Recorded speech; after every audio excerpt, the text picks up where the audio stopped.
And in addition to the offenses which have been raised already by our esteemed colleagues, I wish to add perjury.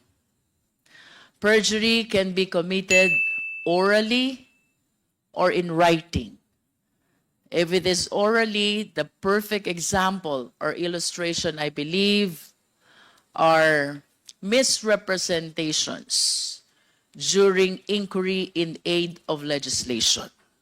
We often hear this: you will be committing perjury because all resource persons in inquiry in aid of legislation and even in all forms of investigation, we place them under oath.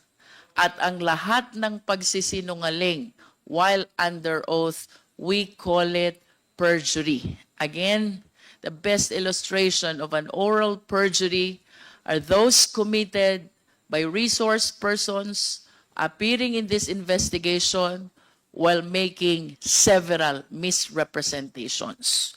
Ano ang elements ng bribery? There must be a public officer.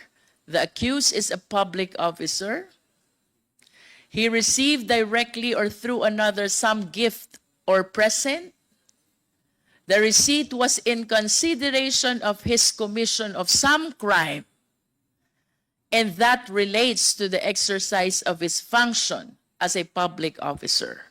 Of course, kailangang ma-mention ang mga krimen ng mga nagsuhol at mga nagpasuhol. Ito po ang mga elements ng bribery. Malamang lahat ng mga tao na naimbestigahan natin ay public officials who receive amounts of not just any money, but possibly of confidential funds as well.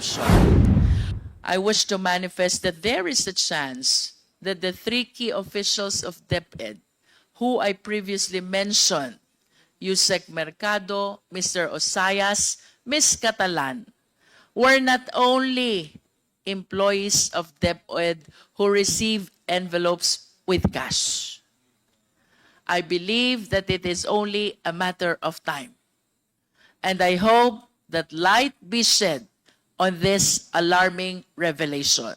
Tayo po'y naniniwala na hindi lamang ang tatlong opisyales na ito ang tumanggap ng envelope na may lamang pera mula sa ating Vice Presidente. Kitaan na maaring ikaso mula sa ating mga nadinig sa ating komite, rito ay ang violation ng plunder sa ilalim ng Republic Act 7080 as amended.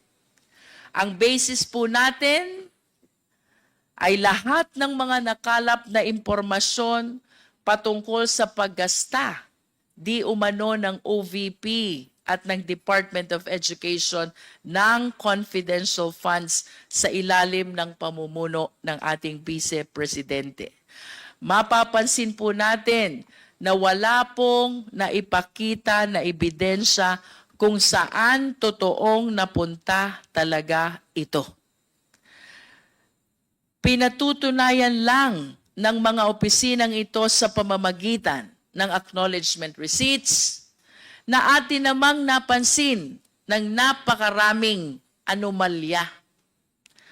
Pareho ang sulat, pareho ang pirma, pareho ang tinta ng ballpen. Ang impossibility na ito ay na-disburse ayon sa dami ng resibo sa iisang araw lamang.